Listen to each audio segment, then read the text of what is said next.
अस्सलाम वालेकुम। Welcome back to my channel. कैसे हैं आप सब? होपफुली सब ठीक होंगे। और आज जो है वो ईद का पहला दिन है। आज मैंने थोड़ी बहुत आपके लिए रेसिपीज़ रिकॉर्ड की हैं, भी सारी ट्राई करना। बहुत मज़े की रेसिपीज़ हैं और मेरी तरफ़ से, मेरी फैमिली की तरफ से आप सब लोग को ईद मुबारक।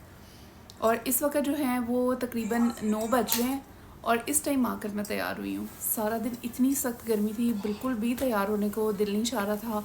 और बच्चों ने भी आज इसी तरह किया कि नमाज़ पढ़ने के वापस आए तो इन लोगों ने कपड़े चेंज ही नहीं किए।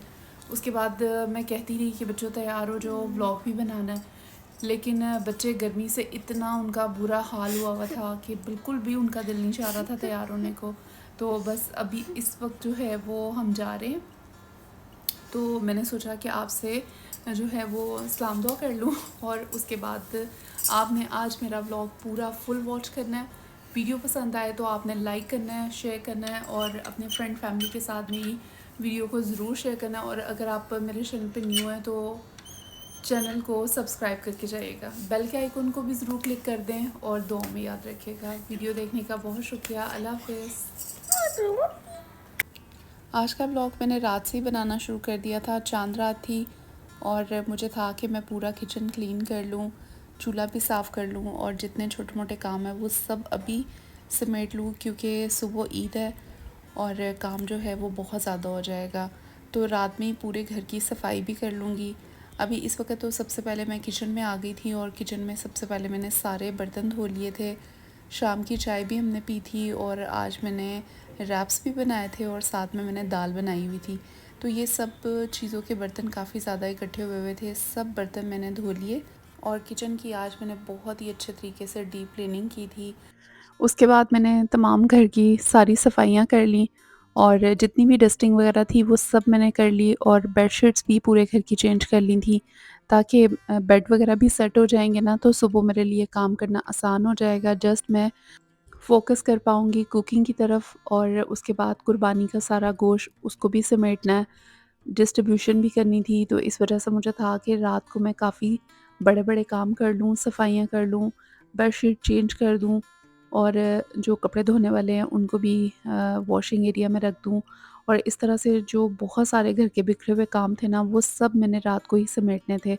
अच्छा, इसके साथ मैंने रात में ही चने भी बॉयल करके रखने थे और साथ में मैंने आलू वगैरह भी बॉयल करके, आलू चने का सामान सारा तैयार करके मैंने रखना था, क्योंकि सुबह उठते साथ जस्ट मैंने मीठा बनाना है और बाद में मैं आलू चने तैयार कर लूँगी। सब चीज़ें पहले से बनी होंगी तो आलू चने आराम से ईज़िली मैं सुबह उनकी असेंबलिंग वगैरह करके तो उसको रेडी करके रख दूँगी, क्योंकि मैंने अपने हस्बैंड के लिए सुबह-सुबह आलू चने भी भेजने होते हैं। मेरे हस्बैंड ईद वाले दिन भी शॉप पर जाते हैं और उसके बाद उनको मैंने वहीं पर मीठा और साथ में आलू चने भेजने होते हैं। तो हर साल की तरह मैं रात में ही हमेशा तैयारी कर लेती हूँ। तो आज जो है वो बहुत ज़्यादा शदीद किचन में मुझे गर्मी फ़ील हो रही थी, काम करना बहुत मुश्किल हुआ हुआ था और मैं परेशान थी कि सुबह हम लोग किस तरह से कुकिंग करेंगे और किस तरह मैं सारा गोश्त समेटूँगी और डिस्ट्रीब्यूट किस तरह करेंगे। और इस वक़्त ऑलमोस्ट मेरा तकरीबन सारा काम सिमट चुका था, फ्रिज भी मैंने सारी अरेंज कर ली थी और बस अब मैं रेस्ट करने के लिए जा रही थी, क्योंकि मुझे सुबह अर्ली इन द मॉर्निंग फजर में उठना है और उसके बाद बच्चों को, हस्बैंड को, अब्बू को, सबको तैयार भी करना होगा।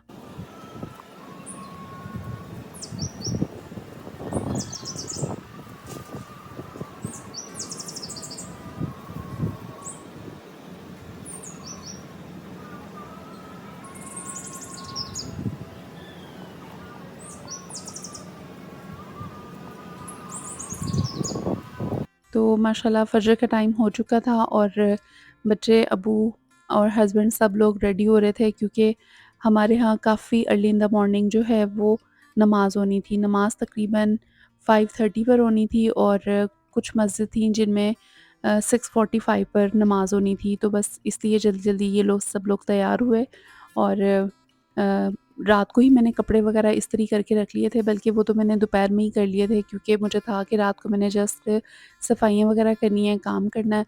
तो फिर अब्बू के और बच्चों के और हस्बैंड के सबकी शवा कमीज़ आयरन करके मैंने रख दी हुई थी। और यहाँ पर फ़जर की नमाज़ पढ़ने के फ़ौरन बाद ही मैंने सबसे पहले मैरिनेशन लगा दी थी चिकन को, क्योंकि आज मैं बनाने वाली थी चिकन।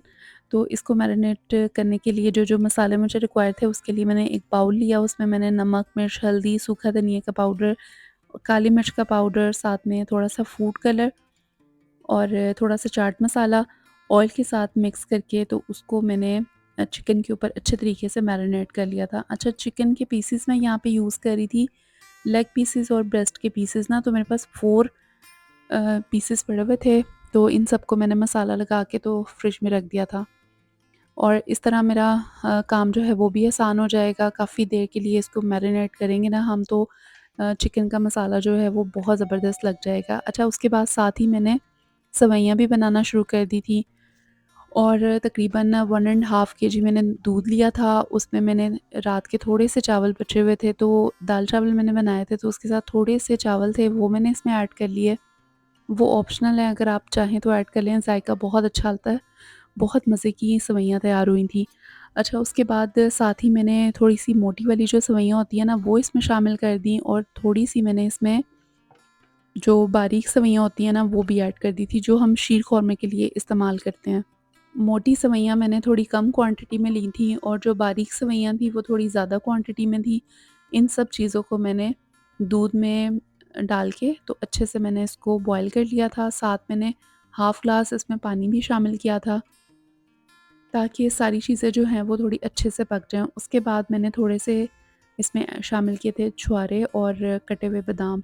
बादामों को मैंने भिगोकर सोक करके रखा हुआ था, उनके छिलके उतार के उनको कट कर लिया था, उसको भी मैंने इसमें शामिल कर दिया था। और इसके साथ ही मैंने इसमें थोड़ा-सा इलायची पाउडर भी शामिल किया था, उससे फ्रेगनेंस बहुत अच्छी आती है और बहुत मज़े की सेवइयाँ तैयार होती हैं। अच्छा, उसके बाद मैं मुसलसल इसमें चम्मच हिलाती रही थी, ताकि सेवइयाँ नीचे से ना लगें, और जो हमारे उबले हुए चावल हैं वो भी अच्छे तरीके से सॉफ़्ट हो जाएँ और सब चीज़ें एक जान हो जाएँ, अच्छे से मिक्स हो जाएँ। तो इसलिए इसको जो चम्मच है ना, वो मुसलसल मैं हिलाती रही थी। तकरीबन ये 1 घंटे में पकी थी, और माशाल्लाह इतनी ज़बरदस्त बनी थी, बहुत ज़बरदस्त इसका ज़ायका था। अच्छा, अब इसमें मैं शामिल कर दूँगी चीनी। चीनी अकॉर्डिंग टू आप अपने टेस्ट ऐड कर लीजिएगा, और यहाँ पे मैंने इसमें सिर्फ़ 2 चम्मच कस्टर्ड पाउडर पानी में मिक्स करके वो भी हल किया था। बिल्कुल लास्ट मोमेंट में, पहले आपने वो डालना है, उसके बाद लास्ट में आपने चीनी डालनी है, और जब वो थिक हो जाएगी तो इसको एक बाउल में सर्व कर दें। ये बाउल मैंने बनाया था। इस तरह के मैंने 2 और छोटे बाउल भी बनाए थे, और बाकी सेवइयाँ मैंने जब हस्बैंड और अब्बू और सब लोग आए थे नमाज़ पढ़ के, तो फिर मैंने उन लोगों को मीठा भी दे दिया, और इसके साथ मैंने आलू चने भी ऑलरेडी रेडी करके रख लिए हुए थे। रात में आलू चने बनाकर मुझे इतना फ़ायदा हुआ कि आलू चने इस वक़्त बिल्कुल ठंडे हो चुके हुए थे, और इसके अंदर जस्ट मैंने वेजिस कट करके डाली थी, जिसमें प्याज़, टमाटर और सब्ज़ मिर्चें थी। और रात में ही जो है वो मैंने खट्टी चटनी जो होती है, इमली वाली चटनी, वो भी बना कर रख ली हुई थी। और साथ ही मैंने इसके लिए सब्ज़ चटनी भी तैयार की थी, वो मैंने दही में तैयार करके साइड पे रख दी हुई थी, उसको मैंने अभी फ्रिज में रखा हुआ था ताकि वो ठंडा हो जाए। और इस वक़्त जो है वो 7:30 बजे का टाइम है, और कुर्बानी हमारी हो चुकी है। तो माशाल्लाह मेरे अभी छोटा बेटा मेरा लेकर आया था कलेजी पिपरा, और मैं चेक कर रही थी, माशाल्लाह इतना ज़बरदस्त था, कलेजी पिपरा बहुत ही ज़बरदस्त था। तो इसको जो है वो मैंने जल्दी से धो के तो चढ़ा दिया था चूल्हे पर, ताकि ये भी साथ ही बन जाए, और कलेजी पिपरा वगैरह बन जाएगा तो फिर जिसको भी भूख लगेगी ना, तो वो 11-12 बजे स्नैक के टाइम पे ना, तो वो ये खा सकता है। इसलिए मैंने सबसे पहले जो है वो इसको मैंने बना कर रख दिया। तो पिपरा बनाना नहायत आसान है, बहुत ईज़ी बन जाता है। इसको पिपरे को अच्छी तरीके से धोकर तो आप प्रेशर में डाल दें या पतीली में डाल दें, उसके बाद नमक, मिर्च, हल्दी, प्याज़ और सिर्फ़ लहसुन आप ये शामिल कर दें, और उसके बाद इसको लिड लगा के पकने के लिए रख दें। अच्छा, इसमें हम लोग जब भी कलेजी पिपरा पकाते हैं ना, तो जो कलेजी होती है उसको हमने सेपरेट रखना होता है, कलेजी पिपरे में नहीं डालते। जब पिपरा पक जाता है, बिल्कुल गल जाता है, उसके बाद लास्ट में जो है वो कलेजी को इसमें शामिल किया जाता है। अब वो मैं कब डालूँगी वो अभी मैं आपको दिखाती हूँ। इस वक़्त पिपरा जो है वो गल चुका था, इसको मैंने अच्छे से भून लिया, थोड़ा-सा इसमें पानी बाकी था। यहाँ पर थोड़ा-सा पानी ड्राई हो जाएगा तो फिर मैं इसमें ऑयल ऐड कर दूँगी, ऑयल ऐड करके मैं इसको अच्छे तरीके से भून लूँगी। और इस वक़्त तकरीबन पिपरे का जो पानी था वो बिल्कुल ड्राई हो गया और अब मैंने इसमें शामिल कर दिया था ऑयल।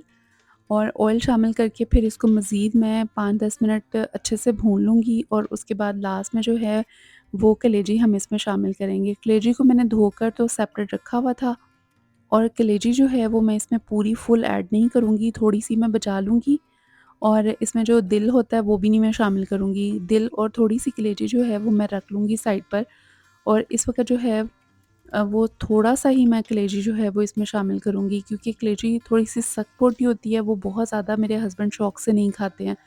तो इस वजह से मैं थोड़ी कम शामिल करूँगी ताकि अब्बू और हस्बैंड आराम से ईज़िली जो है वो खा लें। तो कलेजी पिपरा जो है ये बिल्कुल मैं अपने सास के स्टाइल से बनाती हूँ, मेरी मदर इन लॉ इसी तरीके से बनाती थीं और बहुत पसंद करते थे सब लोग। और इसमें जो है वो कभी भी मैं टमाटर और दही वगैरह शामिल नहीं करती।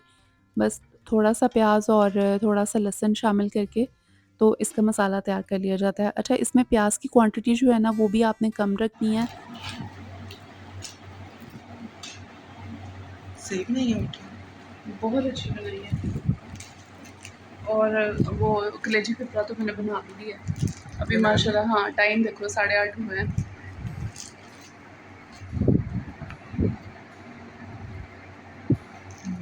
और माशाल्लाह आलू चने भी रेडी हैं। साथ मैंने वो भी बना लिया, कलेजी पिपरा भी बिल्कुल रेडी है। अब बस ये गोश्त की डिस्ट्रीब्यूशन करके ना तो उसके बाद फिर हम खाना खा लेते हैं। आपने सेवइयाँ खानी है सेवइयाँ खा लो, आलू चने खाने हैं आलू चने खा लो।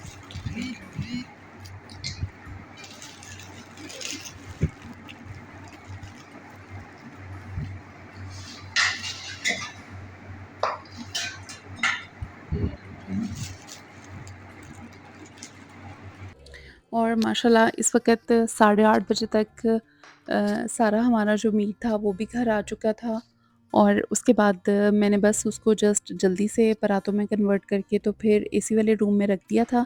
और साथ ही दोपहर के लिए जो मैंने मटन की हांडी बनानी थी वो चढ़ाने के लिए मैं किचन में दोबारा से वापस आ गई थी। अच्छा, यहाँ पे मैंने थोड़ा-सा मटन ले लिया था और इसको मैंने अच्छी तरीके से वॉश करके चर्बी वग़ैरह उतार के जितना भी साफ़ करना था ना गोश्त, वो सारा गोश्त साफ़ करके तो फिर मैंने इसको चूल्हे पे चढ़ा दिया था। उसके साथ ही मैंने प्याज़ और लहसुन वो इसमें शामिल कर दिया, लाल मिर्च, नमक, हल्दी पाउडर, ब्लैक पेपर, ज़ीरा, ये सब चीज़ें इसमें शामिल करके और साथ ही मैंने इसमें थोड़ा-सा पानी शामिल कर दिया और 2 टमाटर लिए थे, उनको भी मैंने मैश करके वो भी इसमें शामिल कर दिए थे और इसको मैं चूल्हे पे चढ़ा दूँगी। अच्छा, ये है आज का ताज़ा मटन, तो इस वजह से इसको प्रेशर लगाने की ज़रूरत नहीं होगी, ये बहुत ज़्यादा जल्दी गल जाएगा, तो इसलिए मैंने इसको प्रेशर नहीं लगाया था। जो हम फ्रीज़र वाला गोश्त होता है ना, उसको मैं हमेशा से प्रेशर लगाती हूँ, ज़रा थोड़ा-सा जल्दी बन जाता है। तो ये चूँकि ताज़ा गोश्त था, तो इस वजह से मुझे इसको प्रेशर लगाने की ज़रूरत नहीं पड़ी थी। बस जल्दी से मैंने चूल्हे पर चढ़ा के तो फिर मैं अंदर चली गई थी रूम में और एसी में बैठ के मैंने सारे पैकेट्स वगैरह बना लिए थे क्योंकि मुझे तकरीबन यहाँ पर 3-4 घंटे हो चुके थे किचन में खड़े हुए। साथ-साथ बर्तन भी वॉश कर रही थी और सारी जो कुकिंग थी वो भी साथ-साथ तैयार हो रही थी। और फिर साथ ही गोश्त भी आ गया था तो फिर मैंने उसको भी सँभालना था, पैकेट्स बनाने थे, जो घर रखना था वो भी रखना था और उसको भी सेट करके रखना था फ्रिज में और जो डिस्ट्रीब्यूट करना था उनके भी पैकेट्स बनाने थे और अब भी हमारे घर आना था बड़ा गोश्त। तो जो बड़ा गोश्त था गाय का गोश्त उसके भी हिस्से बनाने थे और मैं हमेशा ईद के पहले दिन ही जितना गोश्त घर में रखना होता है, जिसका कीमा बनाना होता है वो सब साफ़ करके तो मैं फ्रीज़र में सँभाल देती हूँ। तो इस तरह से ना फिर मुझे रोज़-रोज़ एक पैकेट निकाल के उसको सफाई करने की ज़रूरत नहीं पड़ती और बाकी ईद के आने वाले दिनों के लिए आप के घर मेहमान भी आते हैं तो फटाफट आप फ्रीज़र में से गोश्त निकालें और जल्दी से आप कुछ भी कुक कर सकते हैं। और बीफ का जो कीमा होता है वो भी मैं तैयार करवा के रख लेती हूँ। अच्छा, इस साल मैंने सोचा था कि बीफ का कीमा मैं घर पर ही रेडी करूँगी, बाज़ार से नहीं बनवाऊँगी, तो इसलिए उसके भी मैंने छोटे-छोटे पैकेट्स बना कर तो रखने थे, ताकि शामियों के लिए और मटन जो बीफ कबाब होते हैं उनके लिए, तो इन इस तरह की चीज़ों के लिए ना मैंने अलग-अलग से पैकेट्स बनाकर तो फ्रीज़र में रखे थे। तो इस वजह से मुझे था कि बहुत ज़्यादा मेरा लंबा काम हो जाएगा, तो मैं आराम-आराम से साथ-साथ काम करती रहूँगी, साथ-साथ मैं कुकिंग कर लूँगी। और कुकिंग करके तो मैं तकरीबन साढ़े 11-12 बजे फ्री हो गई थी। और बाकी पूरा दिन जो है वो मेरा सिर्फ़ और सिर्फ़ मटन और बीफ को सँभालने में लग गया। जो मैंने पैकेट्स डिस्ट्रीब्यूट करने होते हैं ना, उनको भी मैं साफ़ करके ही भेजती हूँ। किसी को भी इस तरह से चर्बी लगा हुआ गोश्त या गंदा या इस तरह करके मैं नहीं भेजती हूँ। मेरी कोशिश होती है कि जिन लोगों की तरफ भी गोश्त आए वो बहुत साफ़-सुथरा हो और लोग खुश हों और मेरी तारीफ़ ही करें कि हमें उन लोगों ने बहुत अच्छा गोश्त, साफ़-सुथरा गोश्त भेजा है। तो इस वजह से मैं जिस तरह से मैं खुद मटन का इस्तेमाल करती हूँ ना, मैं उसी तरह का गोश्त हमेशा जिनके घर भी भेजना होता है ना, मैं उस तरह भेजती हूँ। और मेरी कोशिश होती है कि गोश्त हमेशा मैं उनकी तरफ भेजूँ, जिन लोगों ने कुर्बानी नहीं की होती। और अब मटन का जो कोरमा था ना, वो ऑलमोस्ट तकरीबन रेडी था और इस वक़्त ये दोनों हांडियाँ तैयार करके मैं रूम में चली गई थी और उधर बैठ के मैंने आराम से सारा जो मटन का काम था वो किया। और उसके बाद जब मेरे हस्बैंड आने वाले थे तो फिर मैंने चिकन को फ्राई करना था। अच्छा, इस वक़्त जो है वो तकरीबन 4 बज चुके हुए थे और हस्बैंड का आने का टाइम हो गया था, तो मुझे था कि मैं जल्दी से जो चिकन है ना उसको फ्राई कर लूँ। और मैंने बाज़ार से नान भी मँगवाए हुए थे, तो अब्बू को भी इस टाइम भूख लगी हुई थी। पहले अब्बू ने सुबह कलेजी पिपरा चख लिया था और आलू चने भी खा लिए थे, तो लेकिन इस टाइम जो है वो हमारे साथ ही उन्होंने खाना खाना था। तो फिर बस मैंने जल्दी से चिकन फ्राई किया और उसके बाद जो है वो आज मेरा इसको स्टीम करने का बिल्कुल भी मूड नहीं था। मुझे था कि बस जल्दी से मैं इसको फ्राई कर लूँगी, मेरे लिए काम थोड़ा-सा ईज़ी हो जाएगा। तो ऑयल में मैंने इसे फ्राई कर लिया और उसके बाद मैंने इसे 10 मिनट के लिए ना पतीली में डाल के तो मैंने इसको दम पे लगा दिया था, ताकि अच्छे तरीके से जो चिकन है ना वो सॉफ्ट हो जाए। और उसके बाद जो है वो साथ ही मैंने इसमें लास्ट में जब मेरे हस्बैंड आ गए थे तो फिर मैंने बिल्कुल लास्ट मोमेंट पे धनिया डाला था और सब्ज़ मिर्च कलेजी पिपरे में भी, और साथ में जो मटन का सालन था उसमें भी मैंने उसको गरम किया और उसके बाद उसमें थोड़ा-सा धनिया और सब्ज़ मिर्ची वग़ैरह डाल के उससे मैंने गार्निश कर लिया था। और लास्ट मोमेंट पे जब आपने इसको सर्व करना हो ना, तो उसके ऊपर ही आप ताज़ा-ताज़ा बिल्कुल धनिया और सब्ज़ मिर्ची डालें, उससे इसका ज़ायका बहुत ज़बरदस्त आता है। अब तमाम जो खाना था उसको मैंने डिश आउट कर लिया था और आज मैंने ये वाले अपने पॉट यूज़ किए थे और एक हाथ से मैंने यहाँ पर कैमरा पकड़ा हुआ था और एक हाथ से मैं इसको सर्व कर रही थी, क्योंकि आज मैं स्टैंड का यूज़ नहीं कर रही थी। क्योंकि स्टैंड लगाने के लिए ना मेरे किचन में बिल्कुल भी जगह नहीं थी, बहुत मेस था, बहुत ज़्यादा गंद पड़ा हुआ था। तो इस वजह से मैंने बहुत मुश्किल से आज खाने का शूट किया था।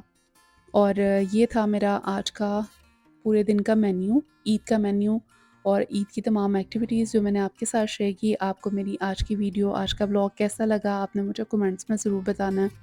इसके साथ ही मैं आपसे इजाज़त लेती हूँ। अपना अपने प्यारों का बहुत ख़्याल रखिएगा। मैं मिलूँगी अपने नए ब्लॉग के साथ। तब तक अपना अपने प्यारों का ख़्याल रखिएगा। वीडियो देखने का बहुत शुक्रिया। अल्लाह हाफ़िज़।